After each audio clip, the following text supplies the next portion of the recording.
Annette couldn't believe her luck when she met Marcus online. He seemed perfect, handsome, wealthy, and charming. They were both African and shared similar cultural backgrounds, which made their conversations flow effortlessly. They both lived in the same city, Lagos. Their connection grew stronger with each passing day.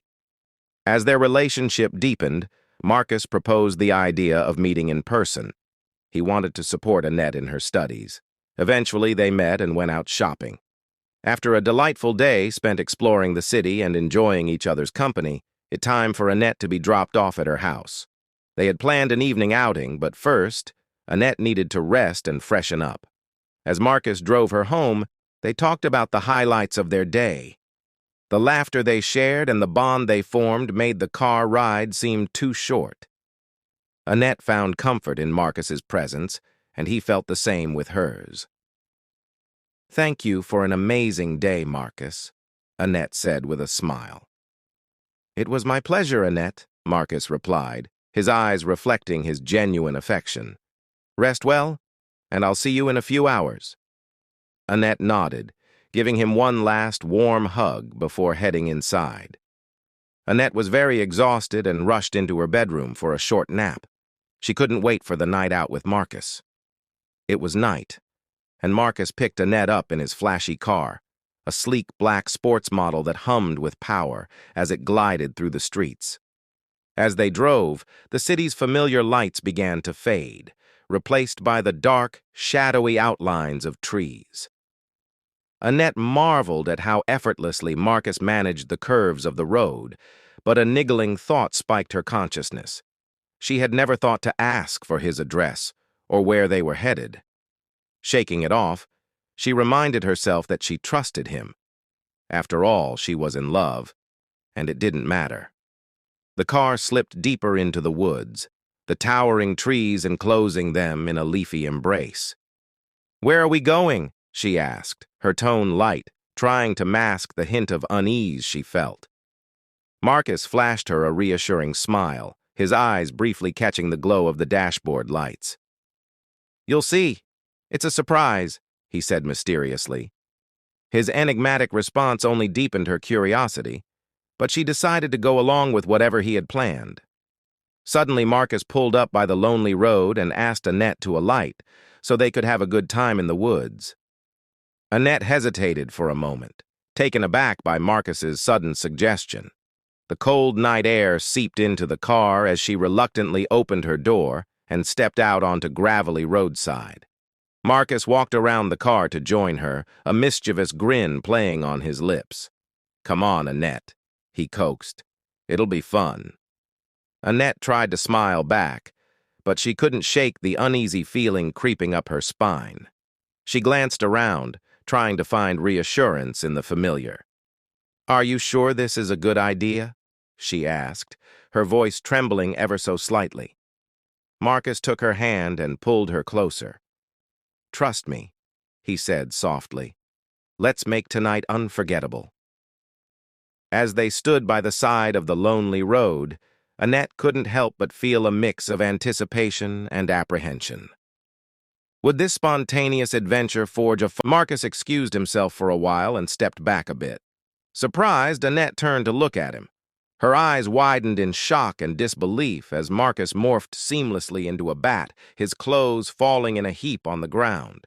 She watched in stunned silence as his fluttering form disappeared into the dark, moonlit sky. Her heart pounded in her chest, a mix of fear and adrenaline surging through her veins. She stood frozen, trying to process what she had just witnessed. Questions flooded her mind. Was this some kind of twisted prank? Who exactly was Marcus? As Annette turned back, she saw some female vampires approaching her. Annette's instincts kicked in, and she sprinted away from the approaching figures as fast as her legs could carry her as sound of her racing heartbeat drowned out almost everything else, save for the distant echo of hurried footsteps gaining on her. She didn't dare look back. The moonlight filtered through the dense trees lining the road, casting elongated shadows that seemed to grasp at her fleeting form. Her breath came in ragged gasps, her mind whirlwind of panic and confusion. How had she found herself in this nightmarish scenario? She veered off the road and into the forest, hoping the cover of trees might obstruct the vampire's pursuit. Branches scratched her arms and face, but she pushed through the pain, her sole focus on putting as much distance between herself and the danger as possible. The forest seemed to close in around her, the oppressive darkness making it hard to navigate. She stumbled over roots and fallen branches, her desperate flight becoming more erratic. The sounds of her pursuers were still too close for comfort, their eerie, otherworldly speed making her wonder if she could ever truly escape. She woke up violently and sat up in her bed, heart still racing from the vivid nightmare that had felt all too real. "This was a dream," she exclaimed loudly. The evening light cast a warm amber glow across her room, a stark contrast to the dark, unsettling scenes that had played out in her dream. She glanced over at her phone on the nightstand. The screen lit up repeatedly with incoming calls from Marcus. Each time his name flashed across the display, a knot tightened in her stomach. She couldn't shake the eerie feeling left by the dream, the sense that there was something more to Marcus than she had understood. When the calls finally stopped, she let out a sigh of relief. The silence gave her a moment to think clearly. She replayed the details of the dream in her mind. Marcus transforming into a bat, the lady vampires chasing her, the sheer terror that had gripped her. It all seemed so absurd, yet it felt like a warning, echoing somewhere deep within her subconscious. Deciding she needed clarity, Annette stood up and went to the bathroom to splash cold water on her face. She looked at herself in the mirror, trying to shake off the residual fear. Whatever the dream had meant, it had left her feeling wary and uncertain about their future. Her phone's screen lit up with a new message from Marcus. "Hey, Annette.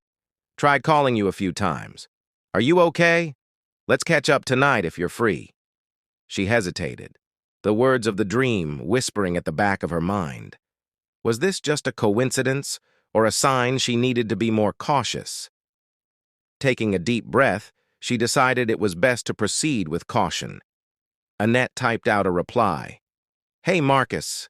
Sorry, I had an urgent call to see my parents. Let's talk tomorrow."